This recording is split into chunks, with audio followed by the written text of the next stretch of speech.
So we're just going to record maybe about 15 minutes while you stay today. So actually the event of today will be for the first part on my new book release, which is about the futures of education related to the community, okay, and also diversity.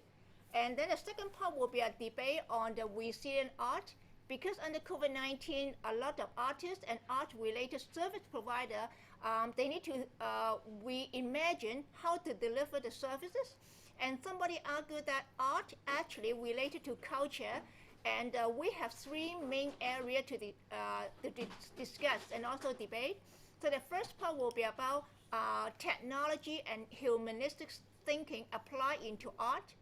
The second part will be about what kind of policy related to monetary or maybe other non-monetary policies to support artists.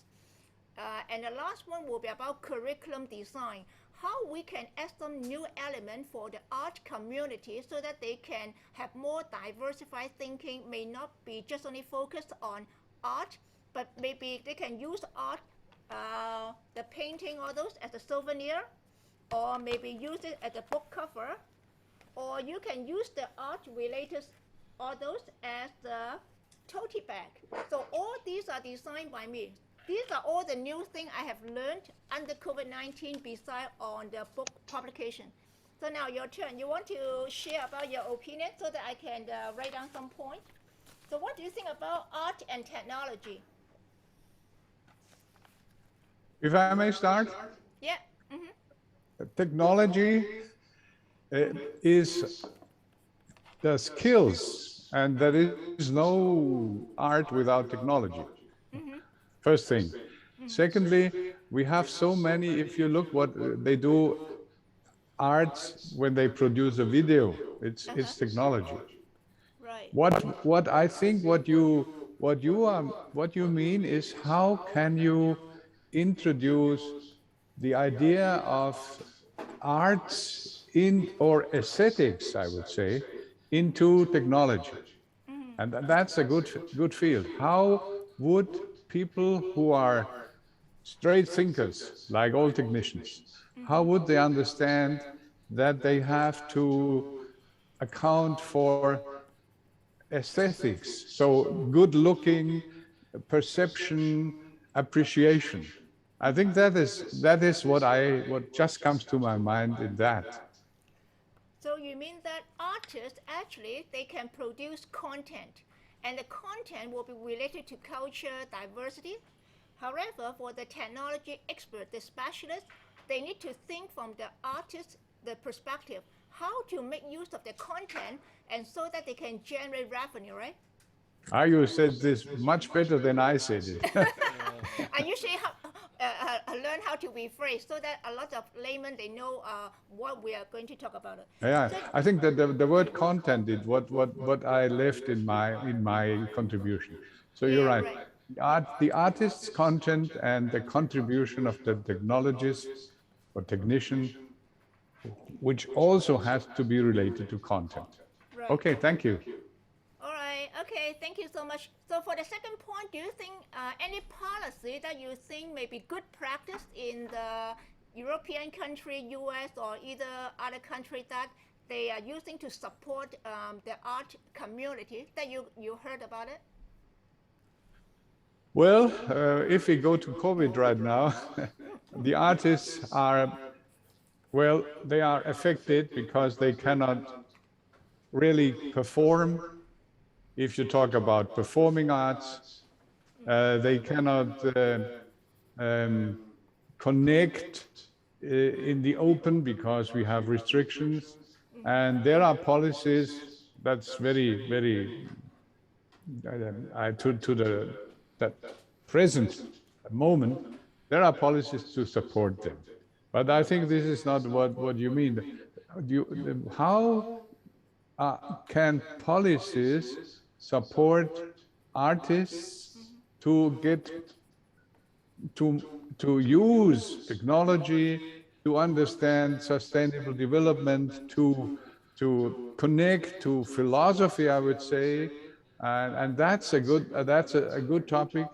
And I must say, in Europe, or at least in Austria, where I went to school and where I was at the university, this, in my opinion, already starts at school, because we have psychology as a compulsory subject in a high school.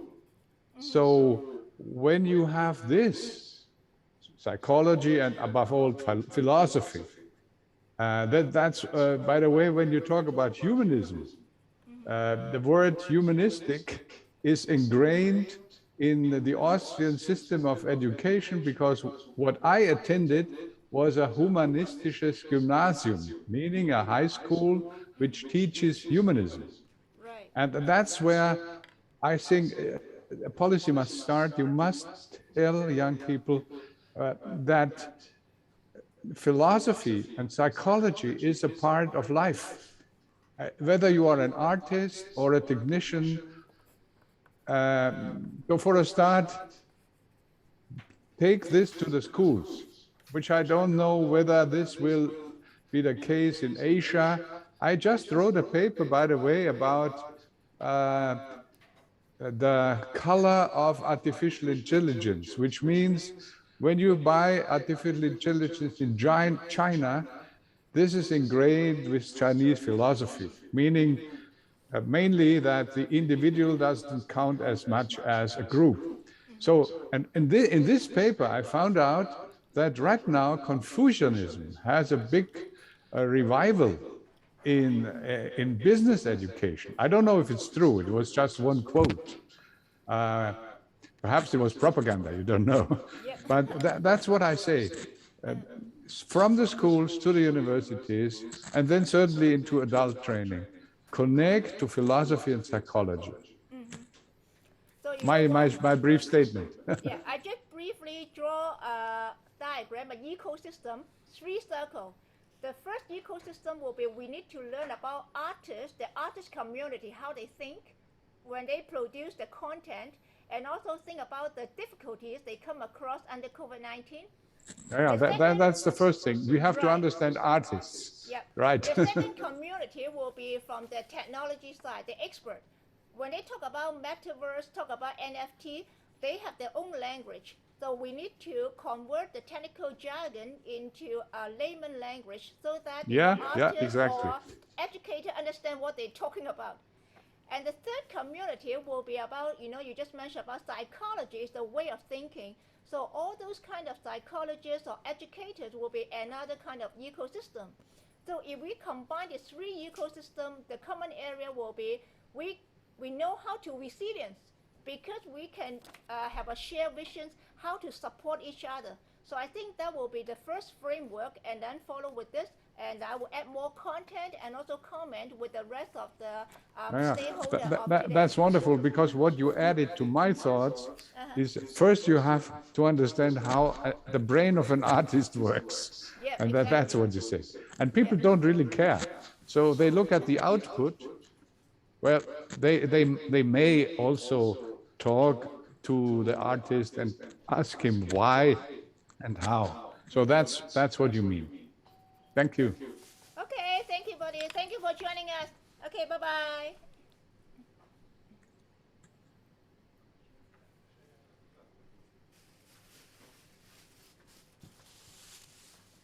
While you stay here, John, you want to take a picture? We just have another honorable guest to join us, and he is Bernard. Bernard actually is the president from Rotary Club. Rotary Club, Hong Kong Island East, on my left-hand side. Hello, how are you? And Wonderful. Professor John Bardy from my UN network, UN Prime. And then we just share about the ecosystem of artists, and also for resilient skill set, because he need to leave before 6:30. Yeah. Good to see you. I didn't know the Rotaries are there, and they are doing good work as everywhere. I have a Rotary friend who invited me to a concert. They always have a concert in a nice little castle around the corner, but I couldn't go because I have my artificial knee and I cannot sit too long. And you cannot lie down when you are in a concert hall. No, you can't. I see.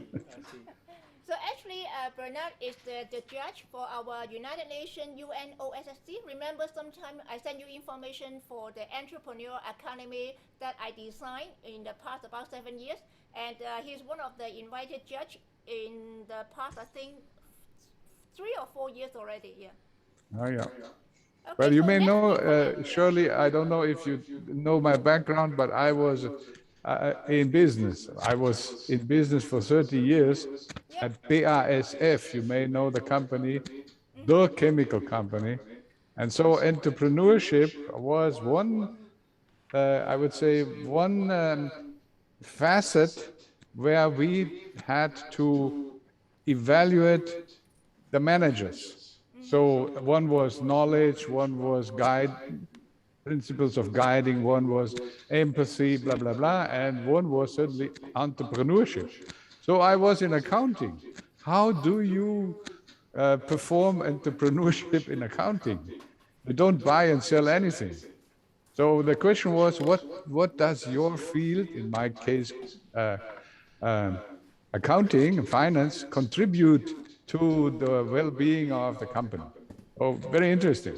So, but this is long ago. I started teaching in 30 years in BASF. So today you have quite different means of evaluating managers. But I think this is what you are about, isn't it? Yeah, it's like asking, what do laboratories contribute to health in general, right? You're gonna have to know your pulse before you use, and accounting is the pulse of a company. You're gonna have to know where you're at. Yeah. Okay. So actually, he's a guy working in the technology area. So he's like a kind of balance between NGO, Rotary Club, together with experts in the technology. Ah, wonderful. And And it's a balance between NGO together with shampoo organic good. family business. So everybody, we are using, both minds or even maybe 3 minds working together. Yeah, that's a wonderful combination. And talk about Well, Okay. sorry, I didn't understand. But by talking about culture, I think you all know Hofstede, Gerd Hofstede. Or not? I will put him in the chat. He is the leading author on, he was the leading author on culture. Like culture in organizations. And his main object was to find out how do employees perceive the management. And he came up with the power distance. Is there a high distance between power? Anyhow, I won't talk too much because you can find him. It's Gerd Hofstede. Right. So let's join us again. And also for my UN Prime, the storytelling will be on January. I will be there. Yeah. I will be there. Okay, thank you. Bye. Well, leave now. I will put my chat to you. Okay. Just the 2 names.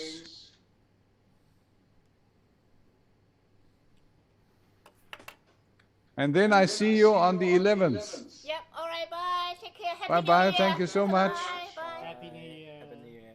Same to you.